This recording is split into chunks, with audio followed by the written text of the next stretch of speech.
Hey everyone, David here from Black Badger Software Solutions. What you're about to watch is one of the modules from our Monday.com training course. In this video, we very explicitly but simply show you what to do in Monday.com with a screen share, no fluff, no salesy talk, anything, just directly to how to use the platform. I hope you enjoy. Welcome back to the Monday.com basic training course.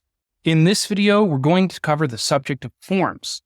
All right, so now let's start by adding a form to this board. And this is how it looks. Now, the way a form works is every question or every item on a form directly correlates to a question on the form. Now, that doesn't mean that every single column needs to be on the form, but natively they are. So let's get into how to edit this, share this, etc. So let's start by editing form.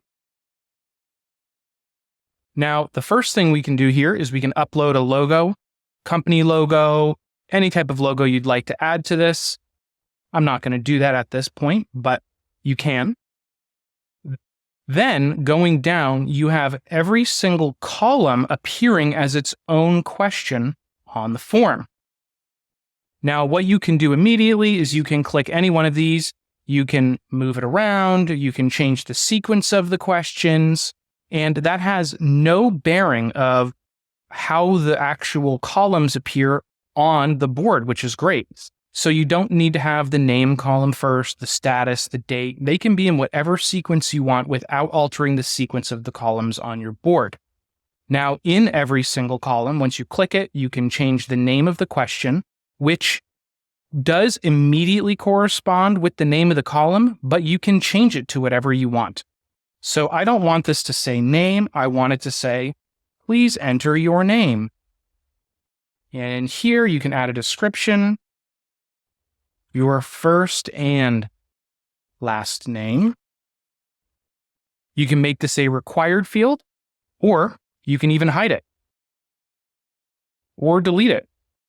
It's up to you. Granted, you will run into these circumstances where it says there's already submitted answers and you can't hide the question instead of deleting it, or you can hide it instead of deleting it. Now, why is that? Because this is the name column and that is the first item on every board. And because, as you can see, there are items, that's why it's not allowing us to do it. So let's hop back into this form here, go into editing. And as you can see, you can now add a new question at any point. That would really just add a column after this. So if you hit add question, it'll ask you what type of question you want to add. And that corresponds directly to the column types. Now, what's interesting is I brought this up in the drop-down video, but single select and multi-select is actually the difference between a status and a drop-down. So that's the column that will actually appear if you selected one of these two. All right, so now let's go back here and just go down to the bottom and you can see that's how they're arranged based on the exact sequence in the board. Now let's go over to customize.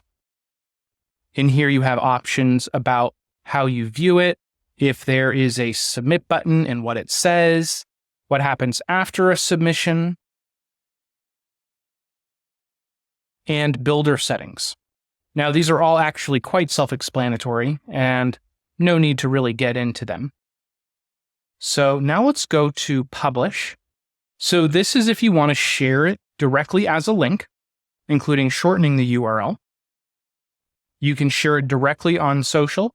You can add a reCAPTCHA challenge, and that's especially important if you wanted to, let's say, embed it on your website to stop an absurd amount of spam submissions that would for sure happen. Then you can also restrict it to members only and stop submissions by a certain date, and this is how you turn it off. Next, this would show you all the results of every single form that came in. Now, the way a form works is it really just submits an item. So as you can see, it shows all of these statuses because there are items on the board. That's why. Now, if this board consisted of items entirely and only based on form submissions, this might be a little more accurate. we have automations, which really just brings you to the Automation Center. Now, it is a future release that Monday has announced, but in the work forms, there will actually be automations that directly tie into a form submission and not just, let's say, the creation of an item, as it shows right here. However, this doesn't actually exist right now at the time of this video. All right, so let's go back to build here really fast. Here you can preview, open the link would see it, and even submit one if you wanted to. And then over here, you have a couple other options, such as adjusting the background color and image, the form format, the text font and color, though these are limited, not necessarily in terms of color, but font, and then the form text and direction, which primarily relates to if you are in a country such as Israel, where they read a different direction, from right to left instead of left to right. And there you go. There are the basics of Monday.com forms. All right, everyone. So I hope you enjoyed that video. Again, that's part of our Monday.com basic training course. If you want any more information on the course or you'd like to do the course, you can find the information in the description below. And again, if you decide maybe this isn't for you, it's too difficult, you don't really want to become a Monday.com pro, you just want someone to get it done for you, again, you can always reach out to us. We have a form in the description below. You fill it out and we'll get with you and get this implementation done for you. So that's part of our professional services as a Monday.com partner. And again, I hope you enjoyed it. Please remember to like, subscribe, follow, and comment if there's any other questions you had, any other videos you'd like to see, and we'd be happy to get those done for you. Thanks.